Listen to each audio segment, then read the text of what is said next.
May shower daw. May shower dan. Sabi may shower, Cargill.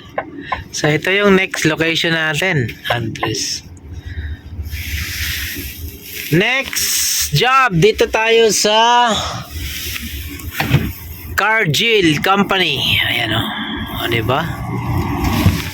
Ito yung next, ano natin. Diyan lang tayo nagpa-cleaning, oh. 1 kilometer lang.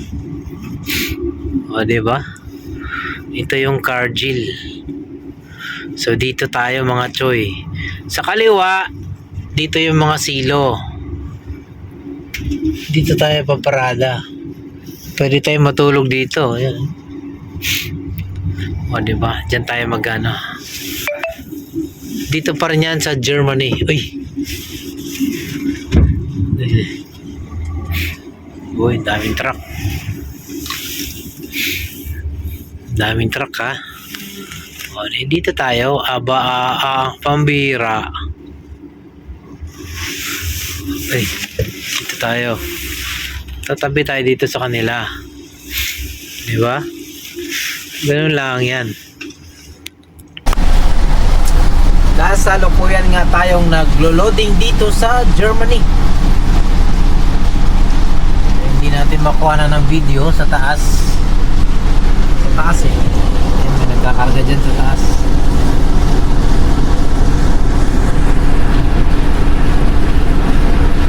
Baka makita tayo nag-video. Ang unloading place natin dito lang din sa Germany, about 385 kilometers ang layo. Malapit lang. Bukas na to. Marami tayong oras. Alright, see you on the road. Yala. Tapos na tayong mag-loading dito sa Germany. Pupunta na tayo dyan sa office. Bago tayo lumabas, patimbang muna ulit. Ang karga natin ngayon ay feeds. Alright. Pagtimbang, punta tayo sa office. Itong office na to, punta tayo dyan para kunin yung ating CMR. And then proceed na tayo dun sa ating unloading site sa may Hanneberg, Germany. Let's go. Ayan ang sinasabi ko. Nag-umpisa na ang snow na naman. Ayan, no? Diyos mio, Marimar. Akala ko patapos na itong winter na to.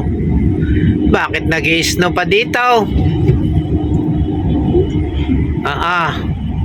Huwag naman sanang lumakas. Huwag po. Nako. Snow na naman. Oh my gosh. Road to Germany. Huwag naman po sana lumakas.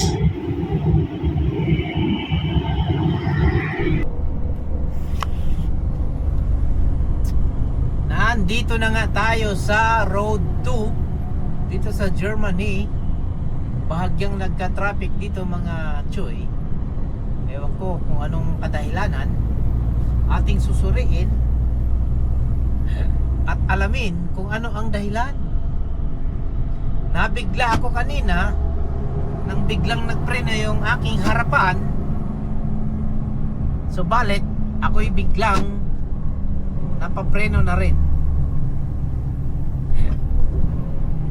Kaya naman ibaba natin to at merong pulis doon sa harapan ko. Pambihira. Kana sila mga choy. Notda na sila goras. Parang diyan na lang na sila nag-break. May traffic man. Urot ilang oras driving time ba na urot. Wala nga. Parada na lang sila diyan. Sobrang traffic oh.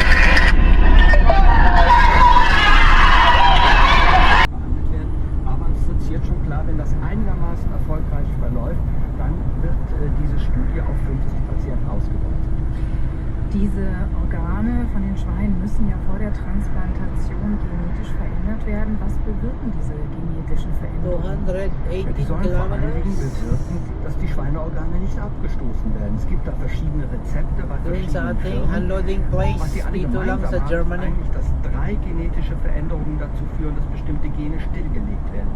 Da geht es Karga darum, natin ay dass Gene feeds. bestimmen, was für Oberflächenmoleküle Or auf pellet. der Oberfläche der Schweineorgane sind. Das sind Glykoproteine, die Alright. sich teilweise mit bestimmten Zuckeranhängen. Und daran erkennt das Immunsystem, hier ist gar kein Mensch, hier ist ein Schwein, hier ist ein anderes Tier und das Organ wird abgestoßen. Yung radyo ko. Nya nya nya. Nya nya nya. Wala naman akong intention sa'yo. Linaw ba? Diba? Linaw ba ako sa paningin nyo? Ako ba ay malinaw? Malinaw ba? O malabo pa sa sikat ng araw?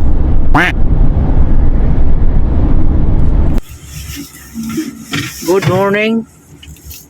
Nandito na tayo sa ating unloading site.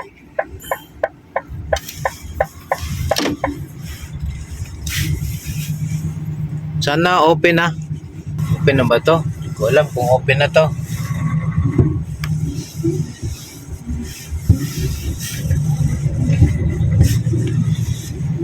Sana open na.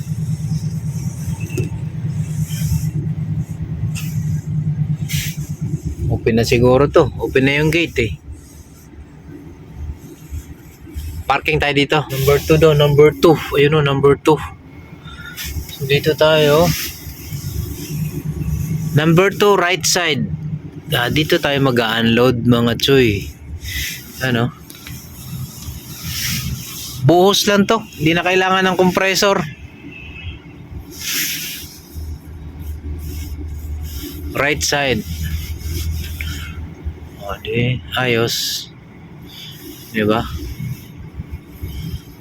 Yan. Buhos natin dyan. May butas yan eh. You know. Ayan na, buhos lang ng buhos mga choy. Ayan o. Wala na compressor yan. Buhos lang ng buhos yan. Yan lang yan. Pagka pellets yung pangarga, feeds. Hindi kasabay din ako sa kapila o.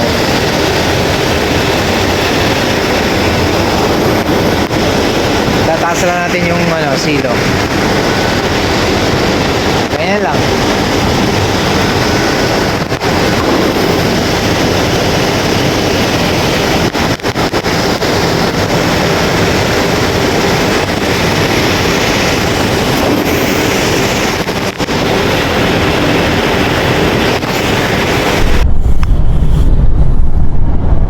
Karon humana taog.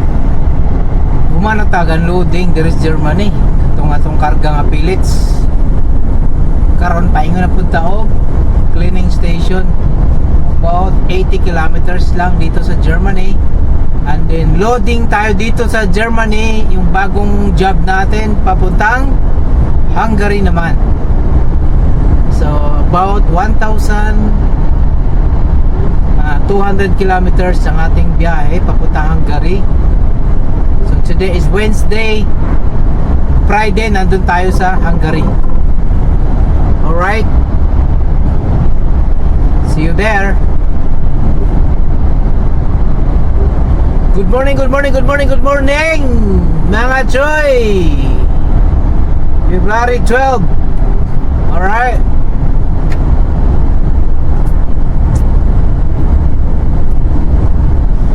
Ganda ng view ko. As usual, bundok. Daruhan, kamaisan, kakahuyan, di ba? What a nice view. Diri na ta manihapon na ni. Gabi naman. Klaro na. Diri na ta matulog dito guys. Kaya naman, magsigang muna tayo ng baboy. Gamit si Takore. Alright? Diba? Meron na lang akong 847 papunta ng Hungary. Friday na yan. Alright, let's go.